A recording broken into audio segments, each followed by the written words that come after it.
You know, for the longest time, when we talked about business success, it was all about the numbers, right? Spreadsheets, stock tickers, that kind of thing. But what if one of the biggest drivers of performance isn't in a financial report at all? What if it's about how your team actually feels? Well, a tidal wave of new research is making one thing crystal clear. Happiness isn't a soft skill anymore. It's becoming a hard metric. And that brings us to the classic question, the one managers have been asking themselves for years. Is focusing on employee happiness just a nice to have, something you do when profits are sky high and you can afford it? Or is it something way more fundamental to success itself? Well, the data is pretty clear on this one. The latest research isn't just suggesting, it's practically shouting that happy employees are not a luxury item, they are an absolute necessity for any company that wants to be innovative, resilient, and, well, successful. So how can we be so sure? Let's follow the evidence. Okay, so what we're going to do now is dive into this incredible study that doesn't just look at one or two experiments. Oh no, it maps the entire universe of academic research on this topic. Think of it as a bird's eye view of 2 decades of science, all trying to answer what really makes us happy at work and why on earth does it matter so much. The fancy term for this is a bibliometric analysis. But don't worry about the jargon. The best way to picture it is like you're an astronomer mapping a galaxy. Every single research paper on workplace happiness is a star. This analysis isn't just looking at one star here or there, it's mapping the entire constellation to see the connections, the clusters, and the brightest points of light that are guiding the whole field. And the scale of this map, it's just staggering. I mean, we're talking about 1,648 different academic, peer-reviewed articles, all published over a 20-year period. This is not a small sample size. This is a truly comprehensive look at an entire field of study. And just look at this. The interest in this topic has absolutely exploded.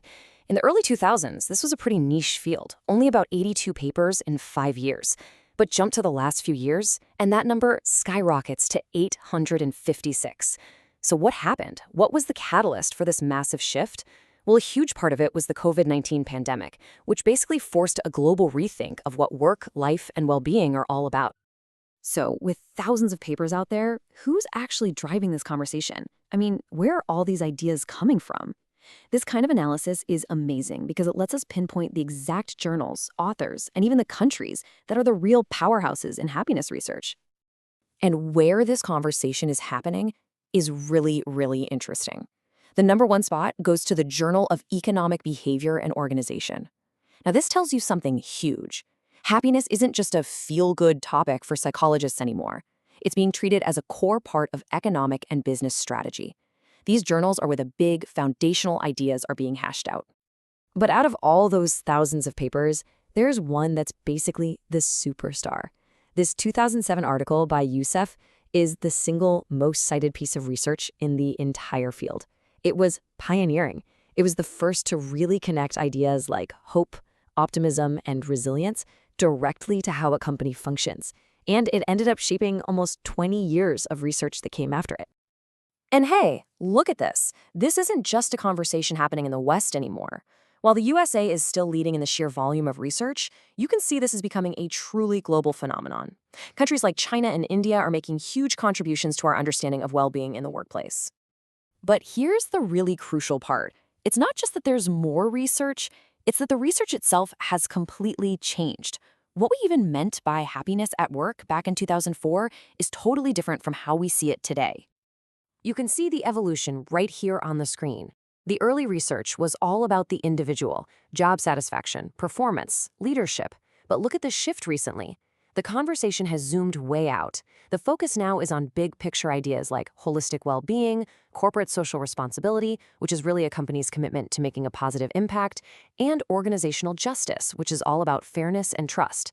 We've basically gone from asking, is this one person happy, to asking, is our whole organization a place where people can actually thrive?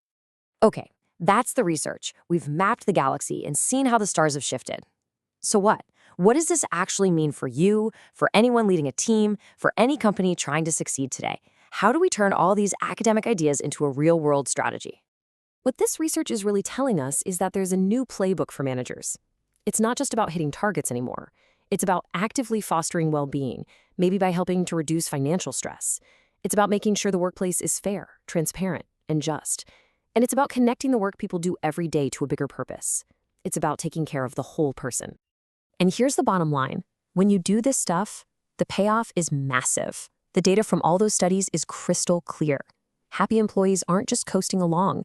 They are measurably more productive, they come up with more innovative ideas, and they are far more loyal. This isn't an expense, it's an investment, a huge strategic asset. So this all boils down to one final, really important question you should ask yourself. Take a hard look at your own workplace, your team, your daily routines. Are they designed just for work, or are they designed for happiness? Because the answer to that question might just define your future success.